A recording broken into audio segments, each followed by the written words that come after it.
in tomite hai hai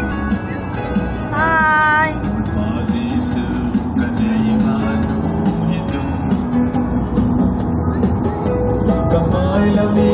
harisana kening ka kati molo namang ka anwak tuge si sunoy itu lain kadang cha tuin kapuang din